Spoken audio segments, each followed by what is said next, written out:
Hello friends and student, कैसे हैं आप सभी। आई होप आप सभी अच्छे होंगे। आज का जो मैंने क्वेश्चन लिया है वो है ट्रांसफार्मर बेस्ड क्वेश्चन है। तो ये देखते हैं क्वेश्चन क्या है। ये भी एक न्यूमेरिकल क्वेश्चन मैंने लिया है इसका। तो चलिए क्वेश्चन को ही अपन देख लेते हैं क्या है।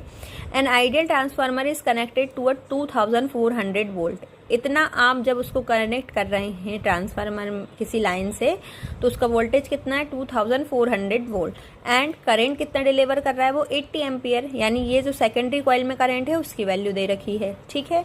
In the load circuit the ratio of turns in the primary and secondary coil, ratio कितना देख रखा है 20:1 प्राइमरी और सेकेंडरी कॉइल का। If the efficiency of transformer is 100%, calculate the current in the primary coil. Primary coil में आपको current बताना है। तो देखिए इस जो रेशियो है ये आप जब आप ट्रांसफार्मर के बारे में आपने पढ़ा होगा तब यहाँ पर ये एक रेशियो जनरेट होता है। इस रेशियो को आप याद कर लेना, तो उससे आपको बिल्कुल ईजी वे में ये न्यूमेरिकल्स बन जाएंगे।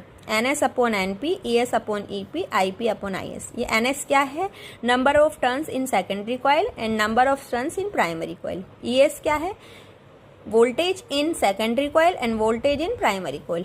I current in primary coil and IS is current in secondary coil. अब देखिए आपको रेशो दे रखा है प्राइमरी और सेकेंडरी कॉइल का, जबकि हमारे जो फॉर्मूला है उसमें क्या है सेकेंडरी और प्राइमरी कॉइल का।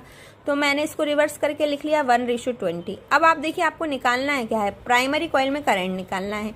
तो मैं इस बीच वाले को स्किप करते हुए IP/IS वाला ले लूँगी। तो IP तो आपको निकालना है, IS आपको कितना दे रखा था 80 एम्पियर।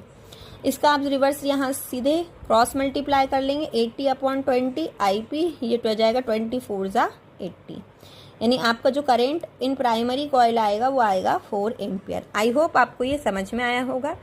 इससे रिलेटेड मैं आपको एक क्वेश्चन देती हूँ, तो आप उसको सॉल्व करने का ज़रूर से ट्राई कीजिएगा। और अगर मेरी वीडियोज़ आपको पसंद आते हो तो प्लीज़ मेरे चैनल को लाइक एंड सब्सक्राइब ज़रूर कीजिएगा।